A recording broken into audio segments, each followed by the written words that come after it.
কাঁচা লঙ্কার official YouTube চ্যানেলে সবাইকে জানাচ্ছি একটা ওয়ার্ম ওয়েলকাম। আশা করি আপনারা প্রত্যেকে খুব ভালো আছেন। কাঁচা লঙ্কাতে চলছে নানা স্টেটে নানা রেসিপি। আজকে আমি এমন একটা স্টেটের রেসিপি আপনাদের সাথে শেয়ার করবো যে স্টেটটা আমার ভীষণ প্রিয়। আমি আজ সোজা চলে যাব আসামে। আসাম যেরকম সুন্দর জায়গা, আসামের লোকজন যেমন সুন্দর, তেমন সেখানকার খাওয়া দাওয়া কিন্তু ভীষণ সুন্দর। খুব বেশি মশলাপাতি ব্যবহার হয় না, খুব সিম্পল ওয়েতে রান্না হয় আর ভীষণ ভালো খেতে হয়। আসামের আজকে একটা ভীষণ ভীষণ পপুলার রেসিপি আপনাদের সাথে শেয়ার করব। দেখি তো মাছ খেতে কারা কারা ভালোবাসেন। সমস্ত ফিশ লাভারদের জন্য আজকের রেসিপি। আজকে বানাবো আসামে স্পেশাল মাসুর টেঙ্গা বা রহু টেঙ্গা। তাহলে আমার সাথে কাঁচা লঙ্কা রান্নাঘরে চলুন, বেশি সময় নষ্ট করে কি লাভ, দেখে ফেলি আমাদের কি কি উপকরণ লাগছে এই আসামিজ ফিশ টেঙ্গা বা মাসুর টেঙ্গা বানানোর জন্য। মেইনলি এই রেসিপিটা কিন্তু রুই মাছ দিয়েই হয়। আমিও রুই মাছ দিয়েই করছি। আমি রুই মাছ নিয়েছি, ভালো করে ধুয়ে পরিষ্কার করে নিয়েছি। দুটো আলু আমি লম্বা করে কেটে নিয়েছি। ফ্রেশ খানিকটা ধনেপাতা নিয়েছি। 4টে টমেটো আমি লম্বা করে কেটে নিয়েছি। দুটো শুকনো লঙ্কা নিয়েছি, একটা লেবু নিয়েছি। 1 টিস্পুন আমি 5 ফোড়ন নিয়েছি। 1 tablespoon Kashmiri red chilli powder নিয়েছি। 2 টেবিলস্পুন হলুদ গুঁড়ো নিয়েছি। 6 থেকে 7টা কাঁচা লঙ্কা নিয়েছি। স্বাদ মতন নুন নিয়েছি আর স্বাদ মতন চিনি নিয়েছি। মাত্র এই কটাই উপকরণ লাগবে।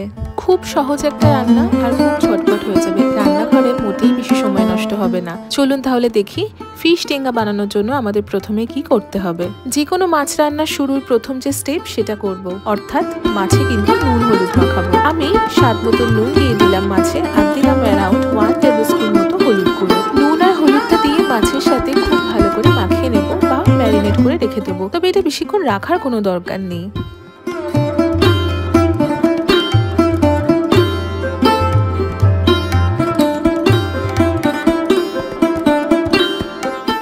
এরপরের স্টেপটা তো আমরা প্রত্যেকেই জানি, মাছটাকে আমাদের ভেজে ফেলতে হবে। আমি একটা কড়াইতে 4 to 5 টেবিলস্পুন মতো সর্ষের তেল খুব ভালো করে প্রথমে গরম করে নেব। তেলটা খুব ভালো করে গরম হলেই এতে একে একে নুন হলুদ মাখানো মাছগুলো দিয়ে দিলাম।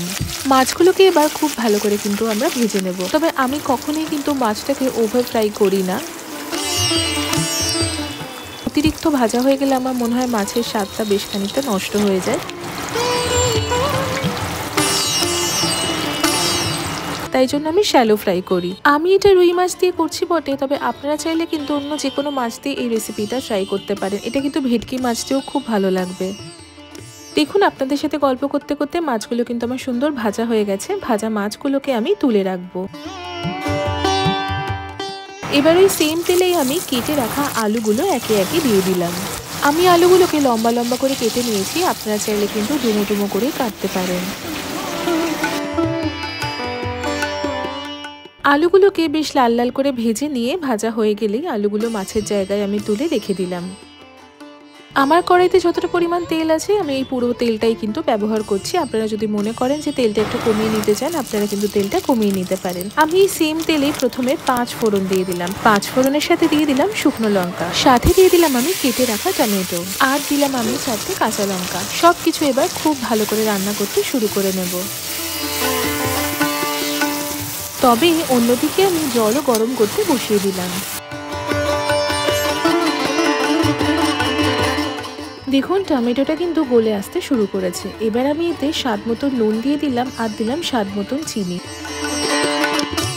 নুনটা কিন্তু একটু বুঝে ব্যবহার করবেন, কারণ মাছে অলরেডি আমরা নুন মাখিয়ে সেটাকে ভেজে নিয়েছি। প্লাস যেহেতু আমরা অনেকটা পরিমাণ টমেটো ইউজ করেছি, বেশি নুন পড়ে গেলে কিন্তু আবার স্বাদটা নষ্ট হয়ে যাবে। তাই একটু বুঝে নুনটা ব্যবহার করবেন। আর এই টমেটো নুন এই সব কিছুর যে একটা স্বাদ, সেটাকে একটু ব্যালেন্স করার জন্য আমি সামান্য চিনি দিয়ে দিলাম। ভালো করে নুন আর চিনি মিশিয়ে নিয়ে এবার দিয়ে দিলাম কাশ্মীরি রেড চিলি পাউডার আর হলুদ গুঁড়ো।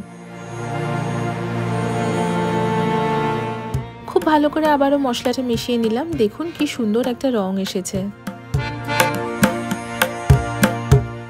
মোটামুটি মিনিট 2 রান্না করে আমি 3 কাপ মতো গরম জল ঢেলে দিলাম।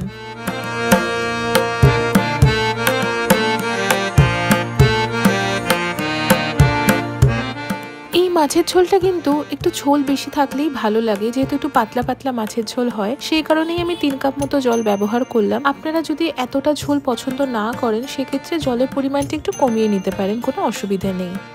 গরম জল দেবার ফলে কিন্তু ঝোলটা সঙ্গে সঙ্গে ফুটে এসেছে। ঝোলটা ফুটে আসলেই আমি ভেজে রাখা মাছ আর আলুটা দিয়ে দিলাম।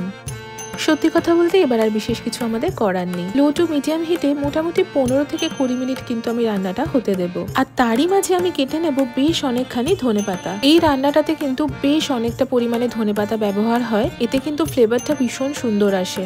তবে ধনেপাতা কাটার আগে কিন্তু ধনেপাতাটা ভালো করে ধুয়ে পরিষ্কার করে নেবেন। ধনেপাতাতে ভীষণ মাটি থাকে, ধুলো থাকে, ময়লা থাকে, সেগুলো মুখে পড়লে তো খেতে ভালো লাগবেই না, প্লাস শরীরটাও খারাপ হতে পারে। ধনেপাতা কাটা হয়ে গেলে আমি আর একটা লেবুও কিন্তু কেটে নিচ্ছি। রান্নার শেষে কিন্তু আমাদের লেবু লাগবে, আর আমি সাথে 4 থেকে 5টা কাঁচা লঙ্কাও চিড়ে নিলাম। ফুটন্ত মাছের ঝোলে দিয়ে দিলাম বেশ অনেকখানি ধনেপাতা কুচি আর চিড়ে রাখা কাঁচা লঙ্কা।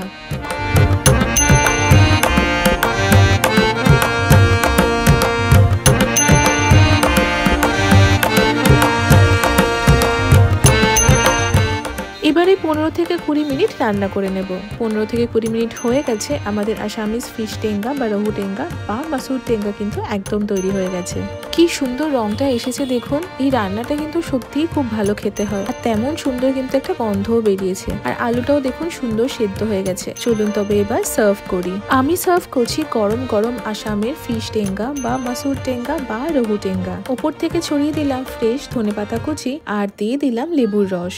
গরম গরম ভাতের সাথে এই মাছের ঝোলের কিন্তু কোনো তুলনাই হয় না। বাড়িতে একবার ডেফিনেটলি ট্রাই করবেন। খুব সহজ, খুব সিম্পল একটা রেসিপি। যারা খুব একটা রান্না করতে ভালোবাসেন না বা নতুন নতুন রান্না শিখছেন, তাদের জন্য কিন্তু এই মাছের রেসিপিটা একদম পারফেক্ট। আসাম থেকে অনেক বন্ধুরাই কিন্তু আমার ভিডিও দেখেন। আপনারা অবশ্যই কমেন্ট সেকশনে জানাবেন যে আমি রান্নাটা ঠিকঠাক করতে পারলাম কিনা। যদি কোনো ভুল ত্রুটি হয়ে থাকে সেটাও কিন্তু অবশ্যই জানাবেন।